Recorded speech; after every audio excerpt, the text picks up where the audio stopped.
Alright, today we're having a look at Twin Stick Roller, an Ancient Times Adventure by Mr. Casey Jones. Alright, so here we are in Twin Stick Adventure by Mr. Casey Jones, and I can tell you right off the bat, it is not what I was expecting, and that is pretty cool. It looks like we've got to roll both of these balls around, one on the L stick, one on the R stick, and I'm guessing we're going to need to get them into the right positions, independent of each other. So, where do we want to go here? Okay. I kind of want to keep both balls together. This is really nice looking. And according to the credits page, that it's just Casey Jones's work by himself. And that's pretty cool. Oh, I get you. Oh, God. This is going to be a thing. Hold on a second. I should probably be able to do this, you know, at the same time. But I don't know if my brain quite works that way. Just swapping the positions of the balls really screwed me up. Nice! That is really slick. Yeah, it's a beautiful looking level. I really like that. And I like the idea of the level, like what it is we're supposed to be doing. I'm not a big fan of the camera, though, unfortunately. Excuse me. I got... Oh, right. Blue is the left one. That is a weird, like, camera position, though. And I don't know... Well, it was a weird camera position. This one is fine. But before, it was a little bit tough to see where I was supposed to be going. Alright, now let's get this blue one up over. Hello, blue ball. Excuse me. Where are we? Like, I can't see my blue ball, and I feel like we got stuck on something. Oh, crumblies. Can we back out? Hold on a second here. Rewind, no, exit, and maybe replay. Hopefully it'll start us off at the beginning of that section that we were just at. Kind of, sort of. All right. So I got to be careful with that blue ball because we got it kind of caught up somewhere where I couldn't see. That's a bit of a shame. Come here. I'm trying to run this a little bit quickly as well because I want to, as always, show as much as I can of the level. So let's get the... Yeah, come back here. Let's get the yellow one out first. Take care of that early. Now that's interesting. So, oh, bugger. I guess it's not going to set the camera unless we get both of the balls. Come back here. Yellow ball. Wait, where did you go? Yellow ball? Yellow ball? There we are. Okay. It's not going to give us that top-down camera unless both of the balls are in, I suppose, some kind of trigger range, which is fine. I mean, it probably helps to keep from getting things lost or overlost. Or overly confused, I suppose. In you go? No, there you are. Nice smooth movement on the balls as well. I do appreciate that. Gosh, music is great, the look is great, and so far really the only thing that I have to complain about is just how the cameras are working out, because the gameplay itself is actually pretty cool. I do kind of wish that we could get at least a couple of puzzles where the left stick ball was actually on the left side and the right stick ball was actually on the right side, because this is kind of confusing. Oh, crumbs. Crumblies. See, it does... It does kind of confuse a little bit. I'm trying to do both of them at the same time, and that's not smart. Okay, we're gonna bring you over here. Just no. Don't worry. Hi. Is this my fault? This is my poor play. I don't think this is bad level design. I'm just getting kind of confused and. Well, you know, the kind of the frustration loops. Once you've screwed up something a couple of times and you just kind of start to rush it more than really you should. So let's get that left one over as well. There we are. Don't fall in the lava. And the right one's going to come up. And the left one's going to come up. R1 or L1 to jump both at once. Wait, what? Well, no. Crap. I'm going to roll in the lava. Jeepers. Oh, but that means that we can do that. Oh, that's cool. Get it done with right away. There we are. Ay, yo, yo, yo. Haha! Only got 5 seconds left. Oh, crumbs. Well, we're going to talk about Spec the Hub. We'll see you there. See yas. And we're back. And Twin Stick Roller, An Ancient Times Adventure by Mr. Casey Jones. And I would say it's a pretty solid on-green circle, to be perfectly honest. I had a lot of fun playing the level, although at times it could get to be just a touch frustrating. It's beautiful looking level, and that's what struck me first off, is just how well designed the environment was and how well presented the environment was. It's just very, very nice, and it's got a very solid sense of place. Also, a number of kind of small details that are going on there, like when you interact with the pillars or pedestals, I suppose, to actually progress on with the level to open up the next door, and the way that they flash up, they light up. I thought that was really, really nice effect. Music as well.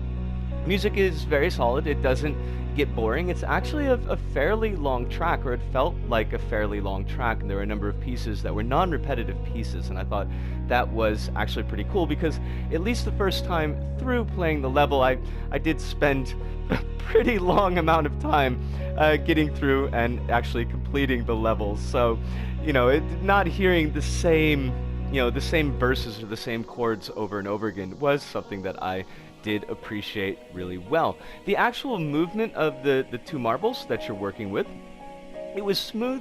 There was a little bit of momentum on them, but not so much as to be unusual. It felt diegetic, that these marbles did have a certain amount of weight to them, and they would roll a little bit, even if you weren't necessarily touching the stick, which did mean that you kind of had to be careful a little bit until the momentum actually burned off. So that was interesting as well. And for the most part, it was fairly easy to parse what I was supposed to be doing.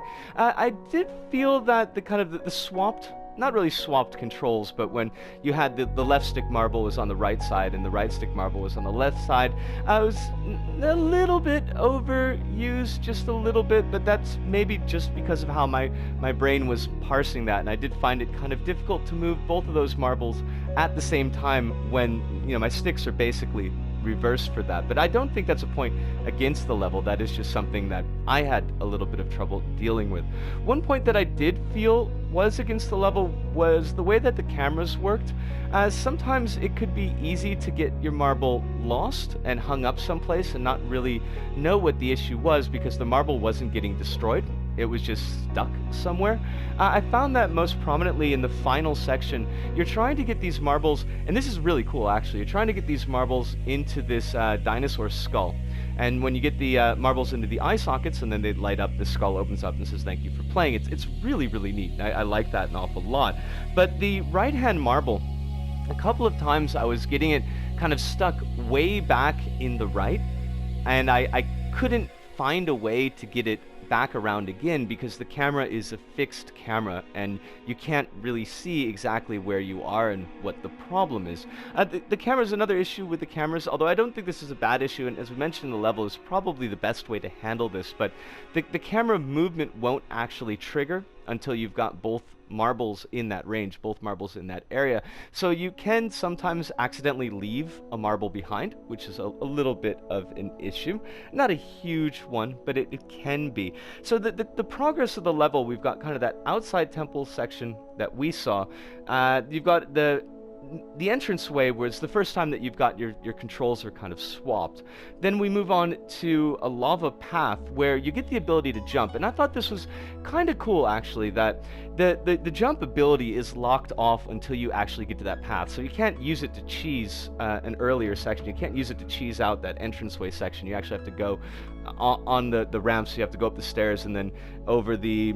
It's not really a precipice, but it's kind of like a pillar of stone. You got to roll on the pillar of stone to get in there. Once you get into that lava section, now this is kind of interesting that you can actually use the jump prior to Casey telling you that you have that jump ability. So you can actually demix the marbles pretty early on in that lava path section. You'll move along, and that'll make it a lot easier, let me tell you. You move to a secondary lava path section, which ends with that skull area. Now, one small point, each of these areas is kind of a singular unit, but the lava areas themselves are considered 1 unit. So if you get the first door open in the lava path, but you die in the next section, which is certainly possible, then you get booted all the way back to the beginning of the lava section, and you do lose some progress there, and I think that it can add a little bit to the frustration. Maybe, just maybe, I'm not saying definitely, but maybe a checkpoint at that door, the first door in the lava path, so you don't have to do that section all over again. And then, once you get the marbles into the skull, you are done with the level. Once you've got the idea of how you're supposed to be progressing the level, it's really not difficult.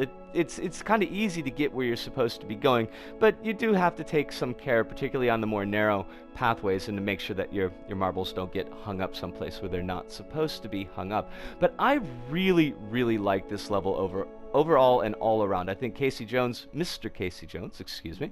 Do you think Mr. Casey Jones actually, wears like the hockey mask and carries the hockey stick like in Teenage Mutant Ninja Turtles? I don't know. I'm gonna have to ask, because the imp doesn't get that hockey mask. But anyways, I think Mr. Casey Jones has done a really excellent job with this one, and I do look forward to playing some of the other twin stick levels that he has put together. I'm assuming it's a he has put together in some of the streams, and perhaps next week's stream. So good job, Mr. Casey Jones. I think you've done great here. Now, this is something that may or may not become a thing. This is a side point, not about the level, but may or may not become a thing. I had a job interview today. I'm recording this on the 29th of July. Hopefully I'll have the final answer to that. I'm actually going to a second interview this afternoon, and I'm like really, really freaking out. But I hopefully will have the final answer to, do I have this job or not, before this video goes up. But that may mean, and I don't have any plans to do this now, but depending on how stressful the job is, because it is a very physically heavy job that I've been told, actually small building demolition, which sounds so metal, it sounds so cool, but it is going to be a very physically demanding job, and the hours are 8 to 5, so that's going to make it a little bit more difficult to do recordings and things like that. It may mean that we shift to a 1 episode per week schedule. I'm going to try continuing to do the 2 episodes per week for a couple of weeks just to see how it feels, but if it's a little bit too much for me to do, we may be shrinking down a little bit, and I wanted to give folks a heads up about that, but we'll talk about that more in the future. Yeah, so I think that pretty much does it for us this episode of Fever Dreams. So from me, Risco, here in Osaka, to all of you out there, wherever you may happen to be, thank you. Arigato, arigasamryota, sayonara, see you, and ciao.